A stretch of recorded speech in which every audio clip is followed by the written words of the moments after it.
What's more terrifying than a battlefield? A home that should be safe, but then cruelty knocks at the door.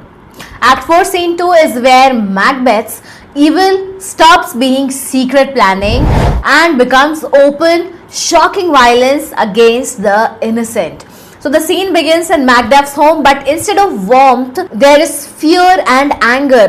Lady Macduff is completely upset because Macduff has suddenly run away to England, leaving her and their children behind. She feels betrayed. She feels vulnerable. He chose his own safety over his family. So Ross visits and tries to comfort her. He hints that Macduff may have good reasons, but he speaks carefully because even though his words are honest, but it can be dangerous at this moment. Now, once Ross leaves, the scene shifts into a quiet and a very personal moment between Lady Macduff and her young son. So they talk like a normal mother and child, and that normalness is the point. The Lady Macduff, she tries to explain why Macduff left, but she cannot make sense. Her son asks innocent questions, including that what it means to be a traitor. She answers in a very simple way that a traitor is someone who swears one thing and does another, who promises one thing and does another. Then a messenger rushes in and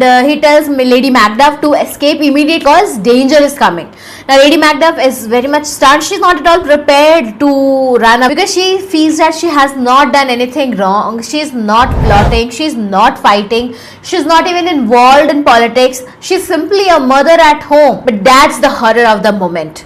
Innocence does not protect you when a tyrant is afraid. So almost immediately murderers arrive. They demand to know where Macduff is. Lady Macduff refuses to help them and they call Macduff a traitor. Her son, brave, young and completely unprepared for this kind of evil, he speaks up against them. And in a very brutal and unforgettable moment, the killers, they stab the child. Lady Macduff, she screams, she runs, calling for help as the attack continues. And we assume that she must have been killed later. This scene shows exactly what Macbeth has become. He's no longer just removing rivals now. He is spreading terror, fear to control Scotland. He's hurting families, he's punishing the helpless, and he's proving that his rule is built not on strength but on fear. So that was all about Act 4 Scene 2. Stay tuned to know what happened in Act 4 Scene 3.